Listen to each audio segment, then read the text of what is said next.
Good evening guys आज मैं आपके सामने ट्वेल्थ का केमिस्ट्री का सिलेबस जो नया सिलेबस है जो चेंज होकर आया 2021-22 के लिए आपके सामने लेके आया हूँ। आज after long time I am preparing video for you. तो केमिस्ट्री का जो सिलेबस है बच्चों, या फिर सभी सब्जेक्ट्स का सिलेबस आपको पता होगा चेंज हो चुका है। थोड़ा सा चेंजेस हैं। पहले हमारा जो 100% सिलेबस हुआ करता था कोविड आने से पहले, वो अब हरियाणा बोर्ड ने 30% रिड्यूस कर दिया है। 70% सिलेबस बच गया है हर सब्जेक्ट का। तो हर सब्जेक्ट के अंदर जो चेंजेस हैं सिलेबस के अकॉर्डिंग, और सिलेबस क्या रह गया है और क्या सिलेबस में पहले था और क्या डिलीट हो गया है, वो सारी बातें मैं आपको यूनिट वाइज एक्सप्लेन करूंगा केमिस्ट्री के सिलेबस के लिए स्पेशली। तो केमिस्ट्री की पहले बताता हूँ बच्चों, मैं आपको टोटल यूनिट्स हमारी 16 हुआ करती थी। तो अब हमारी हरियाणा बोर्ड के अंदर कितनी यूनिट्स रह गई हैं? अब 14 यूनिट्स रह गई हैं, आप देख सकते हैं। तो लास्ट यूनिट जो आपकी यहाँ पर देख रहे हैं आप, वो 14 बायोमोलिक्यूल्स यूनिट है हमारी बच्चों। तो हमारी कौन कौन सी यूनिट्स अब बच गई हैं बच्चों, वो में देखते हैं हम। सबसे पहले तो हमारा सॉलिड स्टेट आपको पढ़ना है, यूनिट 1। सेकेंड यूनिट आपकी सॉल्यूशन, ये आपको पढ़नी है। थर्ड यूनिट बच्चों आपकी इलेक्ट्रोकेमिस्ट्री, पहले भी थी अब भी है। फोर्थ आपकी केमिकल काइनेटिक्स, पहले भी थी अब भी है। पांचवी यूनिट आपकी सरफेस केमिस्ट्री, पहले भी थी अब भी है। कौन सी डिलीट कर दी है? छठी यूनिट आपकी यहाँ से डिलीट कर दी गई है, जो कि मेटलर्जी की यूनिट थी, जो आइसोलेशन ऑफ मेटल्स के बारे में थी। वो यूनिट डिलीट कर दी है आपकी। पूरी की पूरी यूनिट हरियाणा बोर्ड ने निकाल दी है आपके सिलेबस से। सिमिलरली बच्चों यूनिट 7 आपको पढ़नी है, पी ब्लॉक एलिमेंट्स, ये भी पहले थी। D and F block elements, ये भी आपको पढ़नी है, ये भी पहले थी। नेक्स्ट आपकी 9th यूनिट है जो बच्चों, वो है कोऑर्डिनेशन कंपाउंड्स, ये भी आपको पूरी पढ़नी है। 10th यूनिट आपकी हेलो एल्केन और हेरोएलिन, एल्कोहल, फिनॉल, ईथर, ये आपकी 10th और 11th ऑर्गेनिक केमिस्ट्री की यूनिट्स हैं। उसके बाद 12th यूनिट आपको पढ़नी है बच्चों, biomolecule aldehyde, ketones and carboxylic acid पढ़नी है आपको। ये 13 यूनिट आपको पढ़नी है अमाइंस एंड डायजोनियम सॉल्ट्स, और 14 यूनिट पढ़नी है बच्चों आपको बायोमोलिक्यूल्स। अब आपकी यूनिट्स कौन कौन सी डिलीट हो गई हैं? तो आपकी यूनिट आप टोटली यूनिट बची हैं बच्चों, अगर आप देखें तो ये टोटल आपको 14 नज़र आ रहा है, ये वास्तव में 14 नहीं है। ये 1 2 3 4 5, यहाँ पर 6 होना चाहिए, 7 8 9 और 10 11 12 और ये 13। अब आपकी 13 यूनिट बच गई हैं। टोटल आपकी 3 यूनिट्स डिलीट कर दी हैं। कौन कौन सी यूनिट डिलीट कर दी हैं? एक तो आपकी 6 यूनिट मेटलर्जी डिलीट कर दी गई है। दूसरी यूनिट आपकी केमिस्ट्री इन एवरीडे लाइफ, जो बहुत आसान यूनिट हुआ करती थी। पॉलीमर यूनिट, वो जो बहुत आसान यूनिट हुआ करती थी। ये 3 यूनिट डिलीट कर दी हैं। तो ओवरऑल देखा जाए तो बच्चों हरियाणा बोर्ड ने कॉम्प्लिकेटेड पार्ट को रहने दिया है, छोड़ दिया है, जबकि जो ईजी यूनिट थी वो डिलीट कर दी गई हैं। तो इसका कहीं ना कहीं बच्चों को नुकसान ही होगा, फ़ायदा होने की बजाय। उसके बाद हम देखते हैं बच्चों, मैं आपको यूनिट वाइज सिलेबस बताता हूँ, क्या क्या सिलेबस रह गया और क्या क्या डिलीट हो गया है। तो जैसे देखें बच्चों, सॉलिड स्टेट हमारा देखें तो सॉलिड स्टेट चैप्टर के हमारा ये सिलेबस है। सॉलिड स्टेट के अंदर classification of solid on the basis of different binding force, molecular, ionic, covalent, metallic solid, amorphous, crystalline solid, ये सारे के सारे टॉपिक हमारे। डेंसिटी ऑफ यूनिट सेल है, पैकिंग इन सॉलिड है, पैकिंग एफिशिएंसी है, वॉइड्स है, ये सारा कुछ है। पॉइंट डिफेक्ट्स है हमारा, क्या नहीं है, सेमी कंडक्टर सॉलिड स्टेट के अंदर से हटा दिया गया है। और आपकी जो मैग्नेटिक प्रॉपर्टीज थी, फेरोमैग्नेटिक, पैरामैग्नेटिक, डायमैग्नेटिक, वो रिमूव कर दिया, वो डिलीट हो गया है। ऐसी बच्चों अगर आप सॉल्यूशन चैप्टर देखते हैं तो सॉल्यूशन चैप्टर के अंदर हमारे टाइप ऑफ सॉल्यूशंस पढ़ना होगा आपको, जिसके अंदर आपको कंसंट्रेशन टर्म्स पढ़नी होंगी, मोलरिटी, मोललिटी, सॉल्युबिलिटी पढ़नी होगी, gas in liquid, solid solution, colligative properties, osmotic pressure, boiling point, molecular masses using colligative property determination, सारी आपकी चीज़ें। डिलीट क्या हो गया है?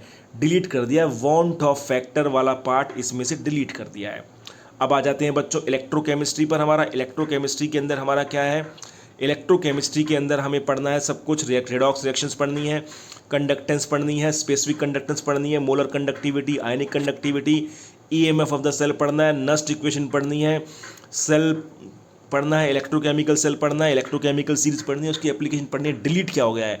सेल्स डिलीट हो गए हैं बच्चों, कोरोजन डिलीट हो गया है, और जो सेल्स थे आपके फ्यूल सेल था, हमारा ड्राई सेल था, वो सब डिलीट हो गए हैं, और आपका कोरोजन डिलीट हो गया है यूनिट 3 से। ऐसी बच्चों अगर हम यूनिट 4 में देखें क्या रह गया और क्या डिलीट हो गया, तो यूनिट 4 के अंदर हमारा बहुत छोटा सा पार्ट छोड़ा है, बाकी सब कुछ। रेट ऑफ रिएक्शन पढ़ना है, average and instantaneous rate, factors affecting, जो रेट ऑफ रिएक्शन को कौन कौन से फैक्टर अफेक्ट करते हैं, कंसंट्रेशन होता है, टेम्परेचर होता है, कैटलिस्ट होता है, ऑर्डर ऑफ रिएक्शन, मॉलिकुलरिटी, ये रह गया है। और zero and first order reaction रह गया। डिलीट क्या हो गया है, इसमें डिलीट हो गया है बच्चों सिर्फ आपकी जो अरेनियस इक्वेशन होती थी वो आपका डिलीट हो गया है।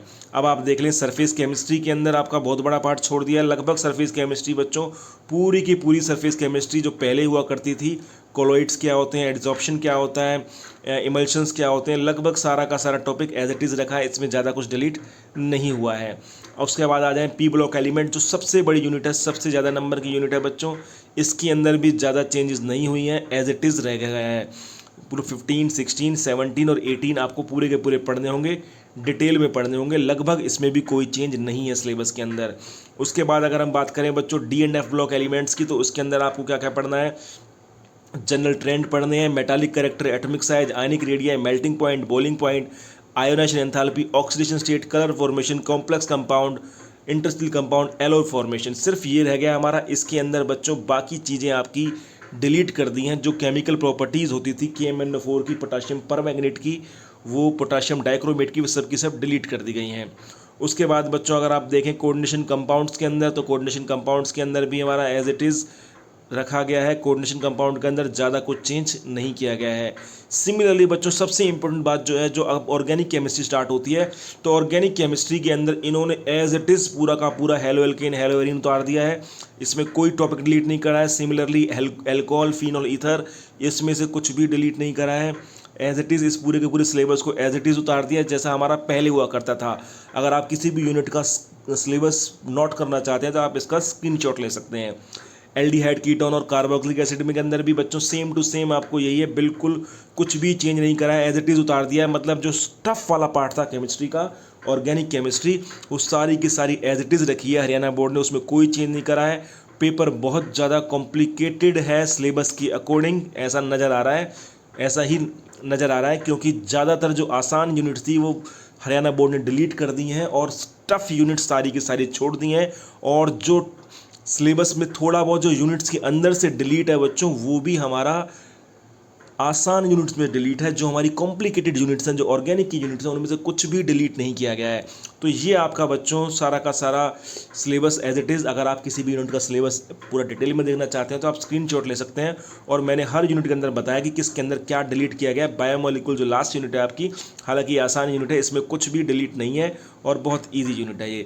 तो ये बच्चों सारा का सारा मैंने बताया, जो 2021 और 22 का जो पेपर होने वाला है हरियाणा बोर्ड का, उसमें क्या क्या सिलेबस रख लिया गया है और क्या क्या डिलीट कर दिया गया है। और तो इसका मतलब अगर आप इसका रिव्यू देखें बच्चों, अगर ओवरऑल एनालिसिस करते हैं अगर हम, तो हरियाणा बोर्ड के हिसाब से, क्योंकि हरियाणा बोर्ड का केमिस्ट्री का पेपर नॉर्मली बहुत टफ आता है, वो आसान नहीं आता है, तो सिलेबस को भी ज़्यादा ईजी नहीं किया गया है।